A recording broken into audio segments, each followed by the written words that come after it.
Hi dears, welcome to Malayali's Talks. Hi dears, welcome back to my channel. Calicut university first semester BSc-കാരുടെ രണ്ടാമത്തെ ചാപ്റ്ററാണ് ഇന്ന് എടുക്കാൻ പോകുന്നത്. ഈ ചാപ്റ്റർ എന്ന് പറയുന്ന ഒരു സഞ്ചാര സാഹിത്യ കൃതിയാണ്. റുബുൽ ഖാലിയിലെ നാറാണത്ത് ഭ്രാന്തൻ. എഴുതിയിരിക്കുന്നത് മുസാഫിർ അഹമ്മദ് ആണ്. ആദ്യം നമുക്ക് സഞ്ചാര സാഹിത്യം എന്താണെന്നൊന്ന് പരിചയപ്പെടാം. എല്ലാവരും ക്ലാസ് കേൾക്കുന്നതിന് മുമ്പേ ചാനലൊന്ന് സബ്സ്ക്രൈബ് ചെയ്യുക, അതുപോലെ തന്നെ ഫ്രണ്ട്സിനൊക്കെ ഷെയർ ചെയ്ത് കൊടുക്കുക ഇഷ്ടമാവുകയാണെന്നുണ്ടെങ്കിൽ. അതിന് ശേഷം നിങ്ങൾ ക്ലാസ് കേട്ട് തുടങ്ങിക്കോളൂ. അപ്പോൾ ഈ സഞ്ചാര സാഹിത്യത്തെക്കുറിച്ച് ഞാൻ ചെറിയൊരു ഇൻട്രൊഡക്ഷനാണ് നിങ്ങൾക്ക് പറഞ്ഞു തരുന്നത്. അപ്പോൾ ഇതിൻ്റെ ഡീറ്റെയിൽ ആയിട്ടുള്ള വീഡിയോ ഓൾറെഡി ഞാൻ ചാനലിൽ അപ്ലോഡ് ചെയ്തിട്ടുണ്ട്. ലിങ്ക് ഞാൻ ഡിസ്ക്രിപ്ഷനിൽ കൊടുക്കാം. ഇതിൻ്റെ നോട്ട്സ് ടെലഗ്രാം ചാനലിൽ അപ്ലോഡ് ചെയ്യുന്നുണ്ട്. അപ്പോൾ അതിൻ്റെ ലിങ്കും കൂടി ഞാൻ ഡിസ്ക്രിപ്ഷനിൽ കൊടുക്കുന്നുണ്ട്. അപ്പോൾ വേണ്ടവർക്ക് അത് നോക്കിയാൽ മതി. യാത്രകൾ ചെയ്യാൻ ഇഷ്ടമല്ലാത്തവരായിട്ട് ആരും ഉണ്ടാവില്ല. യാത്രകൾക്ക് മനുഷ്യരോളം തന്നെ പഴക്കമുണ്ടെന്നാണ് പറയുന്നത്.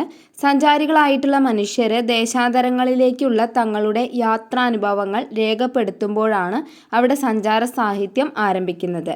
ലോകമെമ്പാടുമുള്ള പഴയ കാല ക്ലാസിക് സാഹിത്യകൃതികളിൽ യാത്രകൾക്കും അവരുടെ വിവരണങ്ങൾക്കും വലിയൊരു സ്ഥാനമാണ് നൽകിയിരുന്നത്. നാവികർ, സൈനികർ, നയതന്ത്ര പ്രതിനിധികൾ, ചരിത്രകാരന്മാർ, ശാസ്ത്രജ്ഞർ, തീർത്ഥാടകർ തുടങ്ങിയവരുടെയൊക്കെ യാത്രാ വിവരണങ്ങൾ ആദ്യഘട്ടം മുതൽ തന്നെ ലഭ്യമായിട്ടുണ്ട്.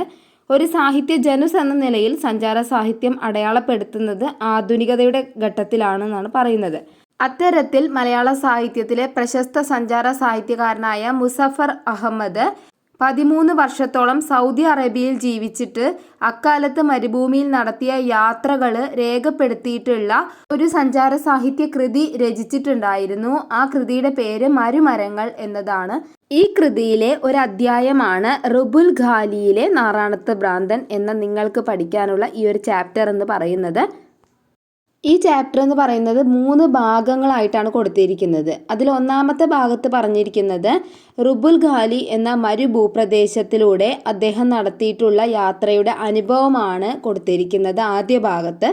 അപ്പോൾ നമ്മുടെ മുസഫർ അഹമ്മദും കൂട്ടുകാരും കൂടിയിട്ട് അവിടേക്ക് യാത്ര പോവുകയാണ്. അതായത് ആ ഒരു മരുഭൂപ്രദേശത്തിലൂടെ യാത്ര പോവുകയാണ്. അപ്പോൾ അവർ പോകുന്ന സമയം എന്ന് പറയുന്നത് മഞ്ഞുകാലത്തിൻ്റെ അവസാനമാണ്.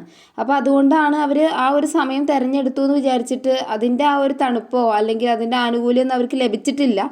കാരണം കത്തിജ്വലിക്കുന്ന സൂര്യനാണ് ഉണ്ടായിരുന്നത്. അവരുടെ യാത്ര എന്ന് പറയുന്നത് അവസാനിക്കാതെ കിടക്കുന്ന മണൽ കുന്നുകളിലൂടെ ആയിരുന്നു. പലയിടത്തും അവരുടെ വാഹനങ്ങൾ മണലിൻ്റെ ചതിയിൽ പെട്ടു എന്നാണ് പറയുന്നത്. ഈ വെള്ളത്തിൽ ചുഴികൾ ഉണ്ടാവുന്നത് പോലെ മണലിലും ഇത്തരത്തിലുള്ള ചുഴികളും കാര്യങ്ങളൊക്കെ ഉണ്ട്. അപ്പോൾ അതിൽ പെട്ടുപോയി. അത് പുറത്തെടുക്കാൻ വേണ്ടിയിട്ട് മണിക്കൂറുകളോളം അവർക്ക് പരിശ്രമിക്കേണ്ടി വന്നു.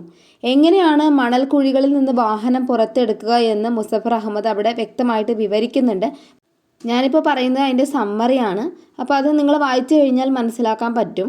ഓക്കെ, അങ്ങനെ യാത്രയിൽ 28 തവണയോളം ഇത്തരം മണൽക്കുഴികളിൽ വാഹനം പെട്ടുപോയതായിട്ട് അദ്ദേഹം പറയുന്നുണ്ട്.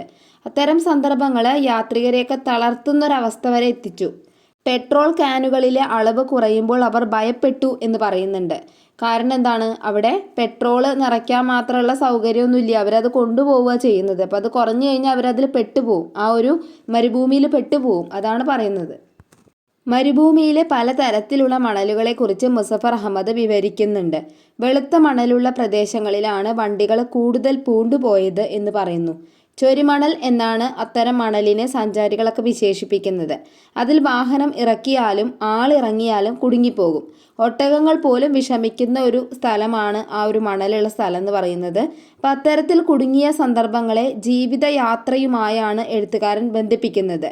മണലിൻ്റെ വകഭേദങ്ങൾക്കിടയിൽ ഏറ്റവും മനോഹരമായത് മണലിൽ വളരെ ചെറിയ കറുത്ത പല്ലുകൾ പാകിയ പോലെ കണ്ടതായിരുന്നു എന്ന് പറയുന്നുണ്ട്. അത് അല്പം തണുപ്പ് തങ്ങി നിൽക്കുന്ന ആ മണലാണ്. ആ മണലിനെ മൊസൈക്ക് മണൽ എന്നാണ് അദ്ദേഹം വിളിക്കുന്നത്. യാത്രക്കിടയിൽ അദ്ദേഹം ശ്രദ്ധിച്ച മറ്റൊരു കാഴ്ച ഗാഫ് വൃക്ഷങ്ങളാണ്. ഉണങ്ങി വിറക് ആക്കാൻ പാകത്തിൽ നിൽക്കുന്നവയാണ് അവയിൽ മിക്കതെന്ന് പറയുന്നത്. ചില മരങ്ങളിൽ പച്ച ഇലകൾ ഉണ്ടായിരുന്നു. നീറുപറ്റി അടർന്നു വീഴാൻ പാകത്തിലുള്ള അത്തരം മരങ്ങളിൽ അതിജീവിക്കുന്ന വേരുകളും അതുപോലെ തന്നെ ഒളിച്ചു കഴിയുന്ന 10,000 കണക്കിന് വിത്തുകളുമുണ്ട് എന്ന് ലേഖകൻ ഇവിടെ സൂചിപ്പിക്കുകയാണ്. 10 വർഷം മുമ്പ് മരുഭൂമിയിൽ മഴ പെയ്ത സമയത്ത് ഈ ഗാഫ് വിത്തുകളൊക്കെ മുളച്ചു വന്നിട്ടുണ്ടായിരുന്നു. അത് അദ്ദേഹം കണ്ടു എന്നൊക്കെ അദ്ദേഹം ഓർമ്മിക്കുന്നുണ്ട്.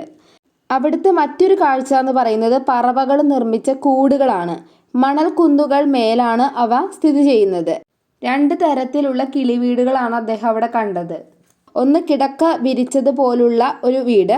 മണലിൽ മരത്തിൻ്റെ ചില്ലയുടെ കഷ്ണങ്ങളും ഇലകളും വേരുകളും നാരുകളും ചേർത്താണ് അത് നിർമ്മിച്ചിരിക്കുന്നത്. മരുഭൂമിയിൽ വലിയ കാറ്റൊന്നും വീശാത്ത കാലത്താണ് ഇത്തരം കൂടുകളിൽ കിളികളൊക്കെ വിശ്രമിക്കുന്നത്. മറ്റൊരു കിളിവീട് എന്ന് പറയുന്നത് മരത്തിൻ്റെ കമ്പുകൾ പലയിടത്തായി നാട്ടിയ ശേഷം അതിൽ വേരുകൾ കൊണ്ടും നാരുകൾ കൊണ്ടും കമ്പുകളെ ബന്ധിപ്പിച്ച് നിർത്തുന്ന മട്ടിലാണ്. മരുഭൂമിയിലെ ഗാഫ് മരങ്ങളുടെയും കിളികളുടെയും കാഴ്ചയെ ലേഖകൻ അതിജീവനവുമായിട്ടാണ് ബന്ധപ്പെടുത്തുന്നത്. മുസഫർ അഹമ്മദിൻ്റെ റുബുൽ ഖാലി യാത്രയുടെ പ്രധാന ലക്ഷ്യം എന്ന് പറയുന്നത് നക്ഷത്ര ഖബർ കാണുക എന്നതായിരുന്നു. ഒരു നക്ഷത്രം അതിൻ്റെ ആയുസ് അവസാനിപ്പിച്ച് മരിച്ച ശേഷം വീണ ഒരു പ്രദേശമാണ് ആ സ്ഥലം എന്ന് പറയുന്നത്. 1932 കണ്ടെത്തിയ ഈ പ്രദേശം വാബാർ ക്രേറ്റർ എന്നാണ് അറിയപ്പെടുന്നത്. നക്ഷത്രഭാഗത്തിൻ്റെ പതനം മൂലം പ്രദേശം കുഴിയായിട്ട് മാറി. 40 അടി താഴ്ചയും 330 അടി വ്യാസവുമുണ്ട് ആ കുഴിക്ക്. മരണമെന്ന് പറയുന്നത് എല്ലാ ഭംഗിയും കെടുത്തിക്കളയുമെന്നാണ് നക്ഷത്ര ഖബർ കാണുമ്പോൾ നമുക്ക് ബോധ്യപ്പെടുക. ഇത് എഴുത്തുകാരൻ ഇവിടെ പറയുന്നുണ്ട്.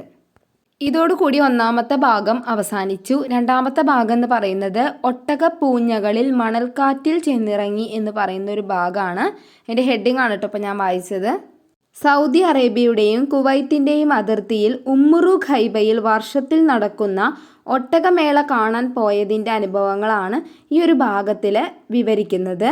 മരുഭൂമിയിലെ കാറ്റിനെ കുറിച്ച് എഴുത്തുകാരൻ ഇവിടെ വിശദീകരിക്കുന്നുണ്ട്. ദഹ്ന മരുഭൂമിയിലൂടെയുള്ള ആ യാത്രയിൽ കടുത്ത മണൽക്കാറ്റ് അവരെ ഏറെ പ്രയാസപ്പെടുത്തിയിരുന്നു. കാറ്റ് മണൽ കൊണ്ട് പലതരം വീടുകൾ ഉണ്ടാക്കുകയാണ് എന്നാണ് ലേഖകൻ ഇവിടെ പറയുന്നത്. വീടുകൾ ഉണ്ടാക്കുകയും തകർക്കുകയും ചെയ്തുകൊണ്ടിരിക്കുന്ന കാറ്റിനെ മരുഭൂമിയിലെ നാറാണത്ത് ഭ്രാന്തൻ എന്ന് മുസഫർ അഹമ്മദ് വിശേഷിപ്പിക്കുന്നു. അപ്പോൾ ഇതെന്നൊക്കെ ക്വസ്റ്റ്യൻ ചിലപ്പോൾ ചോദിക്കട്ടോ. എന്താണ് മുസഫർ അഹമ്മദ് കാറ്റിനെ നാറാണത്ത് ഭ്രാന്തൻ എന്ന് വിളിക്കാൻ കാരണം എന്നൊക്കെ ചിലപ്പോൾ ചോദിക്കാം. ഒട്ടകമേളയ്ക്കായിട്ട് നിർമ്മിച്ച തമ്പുകൾ കാണുമ്പോൾ കുട്ടിക്കാലത്ത് കണ്ട മഞ്ചേരി ചന്തയും പെരിന്തൽമണ്ണ ചന്തയും ഒക്കെയാണ് എഴുത്തുകാരൻ ഇവിടെ ഓർമ്മിക്കുന്നത്. സൗദി, കുവൈത്ത്, UAE എന്നിവിടങ്ങളിൽ നിന്നുള്ള ഒട്ടകങ്ങളൊക്കെ അവിടെ ഉണ്ട്. മേളയുടെ ചുറ്റുമായിട്ട് നിരവധി സ്റ്റാളുകളുണ്ട്. ആ സ്റ്റാളുകളിലൊക്കെ കച്ചവടക്കാരെത്തിയിട്ടുണ്ട്. വിൽപ്പനയ്ക്കായുള്ള വിറകുകൾ, റബാബ എന്ന അറബി സംഗീത ഉപകരണത്തിൻ്റെ സംഗീതം, ഒട്ടകങ്ങളുടെ ചുംബനവും പ്രണയവും, ഒട്ടകങ്ങളുടെ അലങ്കാര വസ്തുക്കൾ, ഒട്ടകങ്ങളുടെ സൗന്ദര്യ മത്സരം, ഓട്ട മത്സരം തുടങ്ങി നിരവധി കാഴ്ചകളും അനുഭവങ്ങളും നടക്കുന്ന ഒരു ഒട്ടകമേള. അത് അറബ് സംസ്കാരത്തിൻ്റെയും ജീവിതത്തിൻ്റെയും പല തലങ്ങളിലേക്കും നമ്മളെ നയിക്കുന്നു എന്ന് ലേഖകൻ ഇവിടെ അഭിപ്രായപ്പെടുകയാണ്. ഇതോട് കൂടിയിട്ട് 2-ാമത്തെ ഭാഗം ഇവിടെ അവസാനിച്ചിരിക്കുകയാണ്. ഇനി പറയാൻ പോകുന്നത് 3-ാമത്തെ ഭാഗമാണ്. അപ്പോൾ ഈ ഭാഗം എന്ന് പറയുന്നത് നിങ്ങൾക്ക് പഠിക്കാനുള്ള ഈ സഞ്ചാര സാഹിത്യ കൃതിയിലെ അവസാനത്തെ ഭാഗമാണ്. അവരിൽ ഒരാളുടെ മുഖം വേദപുസ്തകം തുറന്നു വെച്ച പോലെ എന്നതാണ് ഹെഡിങ്. സൗദി അറേബ്യയുടെ തെക്ക് പടിഞ്ഞാറ് ഭാഗത്ത് യമൻ അതിർത്തിയിലെ ഫിഫ കുന്നുകളിലൂടെ നടത്തിയ യാത്രയാണ് കേട്ടോ ഈ ഭാഗത്ത് വിവരിക്കുന്നത്. 2000 അടി ഉയരമുള്ള മലനിരകളുടെ താഴത്ത് യമനി എന്നൊരു ഗോത്രവർഗ്ഗക്കാരെ കാണാൻ സാധിക്കും. അവരുടെ വസ്ത്രധാരണ രീതി എന്ന് പറയുന്നത് കട്ടിയുള്ള വസ്ത്രത്തിൽ തീർത്ത തുണിയും കുപ്പായവും തലയിൽ ഇലകളും പൂക്കളും ചേർത്ത ഒരു കിരീടവുമാണ് അവരുടെ പൊതുവായിട്ടുള്ള വസ്ത്രധാരണ രീതി. ഇവരുടെ യാത്ര എന്ന് പറയുന്നത് ആ പ്രദേശത്തെ വീടുകൾ, കൃഷിയിടങ്ങൾ, ഖബറുകൾ, ചൂടുറവകൾ ഇതൊക്കെ കണ്ടുകൊണ്ടാണ്. തുടർന്ന് വിവരിക്കുന്നത് ഫുർസാൻ ദ്വീപ് സമൂഹങ്ങളിലേക്കുള്ള യാത്രയാണ്. കപ്പലിലാണ് ഇവരുടെ യാത്ര. ദ്വീപിൽ പെലിക്കനുകളെയും അതുപോലെയുള്ള നിരവധി പക്ഷികളെയും മാനുകളെയും ഒക്കെ കാണാൻ സാധിക്കും. ശംഖുകളുടെ പാടമാണ് അവിടെ എഴുത്തുകാരൻ കണ്ട മറ്റൊരു രസകരമായ കാഴ്ച എന്ന് പറയുന്നത്. അബ്ദുള്ള അദീൻ ദാൻ എന്ന ബദു മഹാകവിയുടെ രചനകളെ ഈ അധ്യായത്തിൻ്റെ അവസാനത്തിൽ എഴുത്തുകാരൻ സ്മരിക്കുന്നുണ്ട്. വാമൊഴിയിലുള്ള അദ്ദേഹത്തിൻ്റെ കവിതകളിൽ മരുഭൂമിയിൽ ബദുവായി ജീവിക്കുന്നവരുടെ ജീവിത ദർശനമാണ് തെളിയുന്നത് എന്നാണ് മുസഫർ അഹമ്മദ് പറയുന്നത്. റുബുൽ ഖാലിയിലൂടെ മുഴുവൻ സഞ്ചരിക്കാനുള്ള അദ്ദേഹത്തിൻ്റെ ആഗ്രഹം പ്രകടിപ്പിച്ചുകൊണ്ടാണ് ലേഖകൻ കുറിപ്പിൻ്റെ ഈ ഭാഗം അവസാനിപ്പിക്കുന്നത്. മുസഫർ അഹമ്മദ് എന്ന യാത്രികൻ, അദ്ദേഹത്തിന് യാത്രകളോടുള്ള അഭിനിവേശം, അതെല്ലാം നമുക്ക് ഈ ഒരു എഴുത്തിലുടനീളം കാണാൻ സാധിക്കും. മരുഭൂമിയുടെ യാത്രകൾ, അവിടുത്തെ വിവരണങ്ങൾ എന്നതിനപ്പുറം അനുഭവ വിവരണങ്ങളാണ് ശരിക്കും ഇവിടെ പറയുന്നത്. കാരണം ഇതര ഭൂപ്രദേശങ്ങളെപ്പോലെ ജനജീവിതമോ അവരുടെ വ്യവഹാരങ്ങളോ ഒരുപാടൊന്നും മരുഭൂമിയിൽ നമുക്ക് കാണാൻ സാധിക്കില്ല. മരുഭൂമി സമ്മാനിക്കുന്ന വിസ്മയിപ്പിക്കുന്ന കാഴ്ചകളും കഠിനമായ അനുഭവങ്ങളുമാണ് ഒരു മരുഭൂമിയിലെ സഞ്ചാരികളുടെ പ്രേരണ എന്ന് പറയുന്നത്. മരുഭൂമിയുടെ ഇത്തരം വിചിത്രമായ കാഴ്ചകളുടെ അനുഭവങ്ങളാണ് മുസഫർ അഹമ്മദ് ആവിഷ്കരിക്കുന്നത്.